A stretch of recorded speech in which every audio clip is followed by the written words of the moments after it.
நான் ரோஜா லவ் பண்ணி கல்யாணம் பண்றேன். அப்ப வந்து அது ஒரு பரபரப்பு செய்தி, அது ஒரு பரபரப்பா அப்பா ரோஜா சொல்ல முடியும் கல்யாணம் பேசிட்டே இருப்பாங்க. அப்ப குஷ்பு சுந்தர் கல்யாணம் பண்ணாங்க, அது ஒரு பரபரப்பு செய்தி. ஆனா உங்களுக்கு மட்டும் ஷாக்கிங் செய்தி. நான் சொல்லக்கூடாது, நான் ஒரு பெரிய இடத்துல இருக்கேன் நடிகரோட, அடி பாவி இப்படி பண்ணிட்டேன். அதான் வந்து யாருமே வந்து நீங்க வந்து எதிர்பார்க்க முடியாம ஒரு ஷாக் கொடுத்தீங்க. அந்த வகையில வந்து உங்களுடைய கல்யாணம். ஆனா அதுக்கு பிறகு வந்து உங்க வாழ்க்கை இருக்கு இல்லையா, நிச்சயமா நடிகர்களுக்கு மட்டும் இல்ல, தமிழ்நாட்டில் இருக்கிற பெண்களுக்கே நீங்க ஒரு உதாரணமா இருக்கீங்க. அந்த குழந்தைகளை எப்படி வளர்க்கணும், அழகுங்கிறது வந்து வெளிப்புறத்துல இல்ல, மனசுல இருக்கு.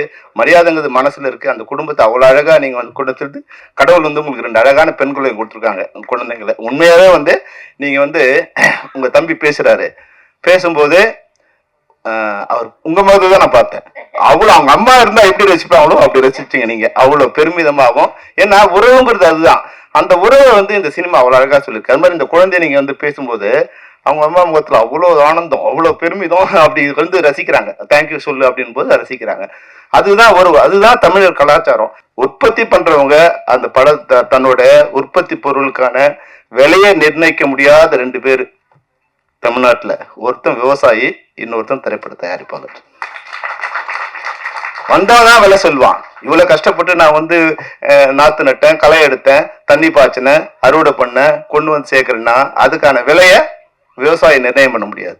அது போல தயாரிப்பாளரு 10 வட்டி வாங்கினேன், 5 வட்டி வாங்கினேன், இவ்வளவு கஷ்டப்பட்டேன், இவ்வளவு நாள் எடுத்தேன், இந்த படம் இவ்வளவு செலவாயிருங்க, இதுக்கான விலை இவ்வளவு அவரால் சொல்ல முடியாது. இந்த 2 பேருமே தமிழ் மக்களை வாழ வைக்கிற, இல்ல சிந்திக்க வைக்கிற, இல்ல சிரிக்க வைக்கிற 2 இடத்துல இருக்காங்க. ஆனா இவங்க நிலைமை வந்து இன்னும் படுமோசமான நிலையில் தான் இருக்காங்க. புலன் விசாரணை கேப்டன் பிரபாகரன் செம்பருத்தி என இயக்க ரேஸில் முன்னணி ஓட்டக்காரர். ஹாலிவுட் பட உழைப்பை தமிழ் படங்களில் நேர் செய்தவர், பார்க்க பார்க்க பிடிக்க வைத்தவர். இவரது இயக்கப்பட்டியல் 2015 நின்று போனது நல்ல பட ரசிகர்களின் சாபம் என்றுதான் கூற வேண்டும். ஆனாலும் சிலருக்கே வாய்த்தது போராட்ட குணம். தனக்காக அல்லாமல் பிறருக்காகவும் எளிமையானவர்களுக்காகவும் உழைப்பவர்களுக்காகவும் முன்னிருப்பது காலத்தின் அவசியம் அல்லவா? இவர் பார்க்காத சங்கங்களே இல்லை எனலாம். நாமெல்லாம் நம் பிள்ளைகள் சாமி போட்டோ என அதை செல்போன் ஸ்கிரீன் சேவரில் வைத்து கண்விழித்தால், இவர் தினமும் தன் செல்போன் வாயிலாக வரும் பிரச்சனைகளின் முகத்தில் விழிப்பவர். தன் போராட்ட குணத்தால் அன்பையும் பகையையும் ஒரு சேர சம்பாதித்துக் கொள்பவர். ஆனாலும் ஒரே குடும்ப உறுப்பினர்கள் தான் என்பதால் நாளை பகை மாறி அனைவருக்குள்ளும் நேசம் பூக்கலாம் அல்லவா? நற்கனிகள் விளையும் என்ற நம்பிக்கையோடு பேச அழைக்கிறேன் தென்னிந்திய திரைப்பட தொழிலாளர்கள் சம்மேளனத்தின் தலைவர் திரு R.K. செல்வமணி அவர்களை.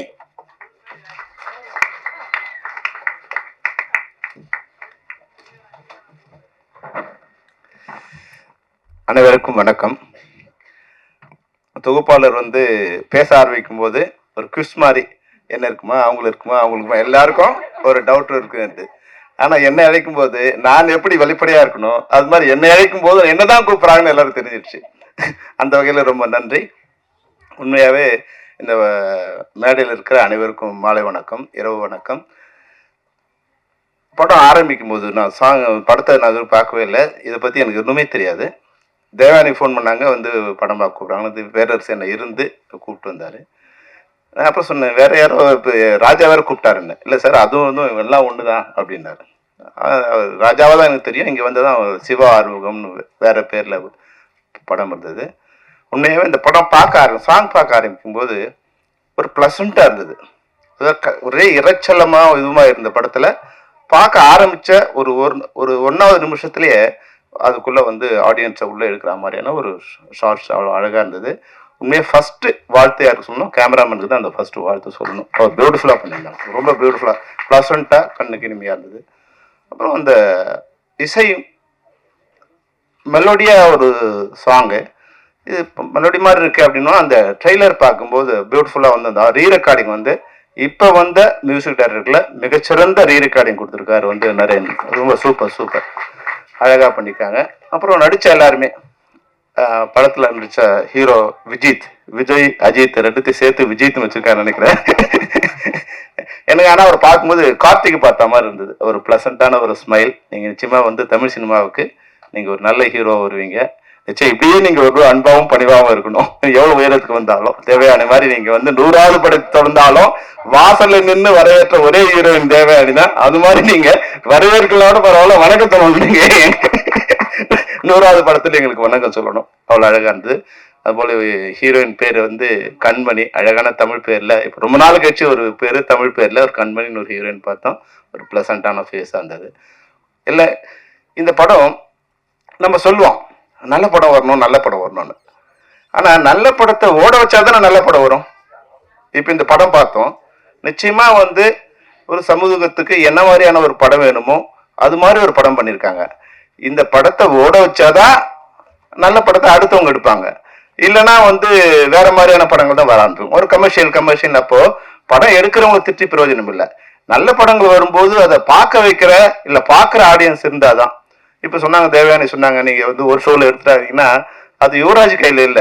யுவராஜ் படம் பார்த்து அதை வாங்கி ரிலீஸ் பண்ணா அதுதான் அவர் கையில இருக்க தவிர, அங்க வந்து சார் சொன்ன மாதிரி டிக்கெட் கவுண்ட்ல நீங்க 100 டிக்கெட் வாங்கி போய் உள்ள அமைச்சிருந்தா கூட கேன்டீன்ல ஃபுல் ஆகுதா இல்லையாங்கிற சிச்சுவேஷன் தான் இருக்கு. இன்னைக்கு வந்து தியேட்டர்ஸ்லாம் வந்து மினி ரெஸ்டாரண்ட் ஆயிடுச்சு.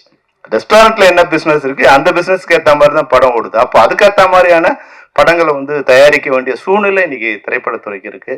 நீங்க ஒரு நல்ல போஸ்ட்ல இருக்கீங்க. அவங்க சொன்னார் வந்து நீங்க ரொம்ப பணிவான பெண் மட்டும் இல்ல, தீயா பரவக்கூடிய ஒரு பெண்ணும் இருக்கீங்க. தயாரிப்பாளர் சங்கத்தில் இருக்கீங்க. தயாரிப்பாளர்கள் நினைச்சா அவங்க ஒரு அணியா இருந்தாங்கன்னா அவங்களை யாராலையும் ஒண்ணும் பண்ண முடியாது. உற்பத்தி பண்றவங்க அந்த தன்னோட உற்பத்தி பொருளுக்கான விலையை நிர்ணயிக்க முடியாத 2 பேர் தமிழ்நாட்டுல. ஒருத்தன் விவசாயி, இன்னொருத்தன் திரைப்பட தயாரிப்பாளர். வந்தாதான் விலை சொல்லுவான். இவ்வளவு கஷ்டப்பட்டு நான் வந்து நாத்து நட்டேன், களை எடுத்தேன், தண்ணி பாய்ச்சினேன், அறுவடை பண்ணேன், கொண்டு வந்து சேர்க்கிறேன்னா அதுக்கான விலைய விவசாயி நிர்ணயம் பண்ண முடியாது.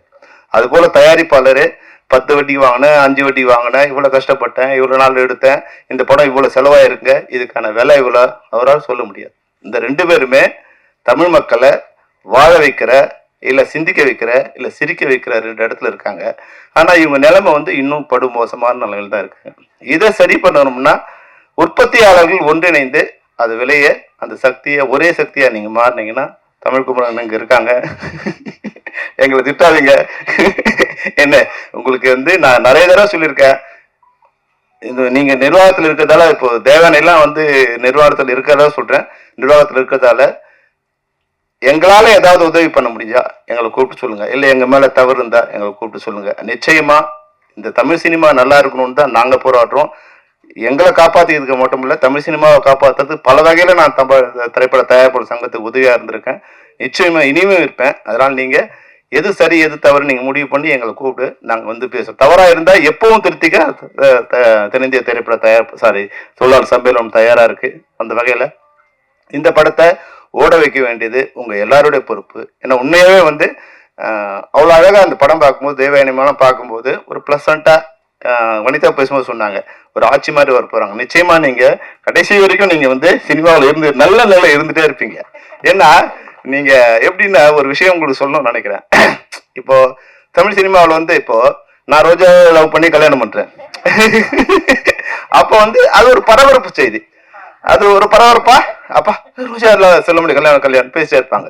அப்ப குஷ்பு சுந்தர் கல்யாணம் பண்ணாங்க, அது ஒரு பரபரப்பு செய்தி. ஆனா உங்களுக்கு மட்டும் ஷாக்கிங் செய்தி. நான் சொல்லக்கூடாது, நான் ஒரு பெரிய இடத்துல இருக்கேன் நடிகரோட, அடி பாவி இப்படி பண்ணிட்டேன். அதான் வந்து யாருமே வந்து நீங்க வந்து எதிர்பார்க்க முடியாம ஒரு ஷாக் கொடுத்தீங்க.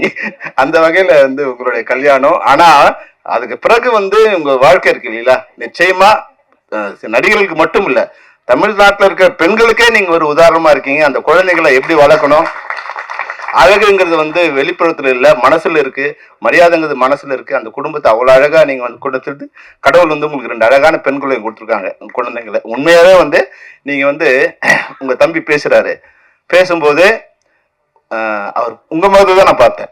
அவ்வளவு அவங்க அம்மா இருந்தா எப்படி ரசிப்பாங்களோ அப்படி ரசிச்சீங்க நீங்க, அவ்வளவு பெருமிதமாகவும். ஏன்னா உறவுங்கிறது அதுதான். அந்த உறவை வந்து இந்த சினிமா அவ்வளவு அழகா சொல்லிருக்கு. அது மாதிரி இந்த குழந்தைய நீங்க வந்து பேசும்போது அவங்க அம்மா முகத்துல அவ்வளவு ஆனந்தம், அவ்வளவு பெருமிதம், அப்படி வந்து ரசிக்கிறாங்க. தேங்க்யூ சொல்லு அப்படின்னு போது ரசிக்கிறாங்க. அதுதான் தமிழர் கலாச்சாரம். அந்த கலாச்சாரத்தை இந்த படம் வந்து மிக சிறப்பா எடுத்து காமிச்சிருக்காங்க. நிச்சயமா ரசிகர்கள் எல்லாரும் நீங்க இந்த படத்தை வாழ்த்தணும். அப்புறம் வந்து பேசாம இருக்கிற குழந்தைங்க எல்லாம் பலூன் பிஸ்கட்லாம் கொடுப்போம். நீங்க நாங்க உட்காந்து பேசாமலே இருந்தோம், ரொம்ப நேரம் பேசிக்கிறேன்னா எங்க பலூன் சாக்லேட் எல்லாம் கொடுப்பீங்கன்னு நினைச்சேன், அது கொடுக்காம விட்டீங்க. இன்னொரு விஷயம் என்னன்னா, இந்த கத்திரி வெயிலுக்கு ஒரு குடை வந்து எப்படி வந்து ஒரு சிறப்பா இருக்குமோ அது மாதிரி வந்து கத்திரி வெயிலா காஞ்சி போயிருக்கிற தமிழ் சினிமாவுக்கு இந்த நிழற்குடை வந்து ஒரு சிறப்பான குடையா இருக்குங்கிறதா. அது மாதிரி அண்ணனுக்கு தம்பிக்கு ஒரு வாழ்த்து, அது ஒரு வேண்டுகோள். நீங்க சிவப்பா இருந்தீங்க, கருப்பா இருந்தீங்க, இப்ப தூய்மையா இருக்கீங்க, எந்த வண்ணமும் இல்லாம தூய்மையா இருக்குங்கிறதா எங்களோட ஆசை. நன்றி, வணக்கம்.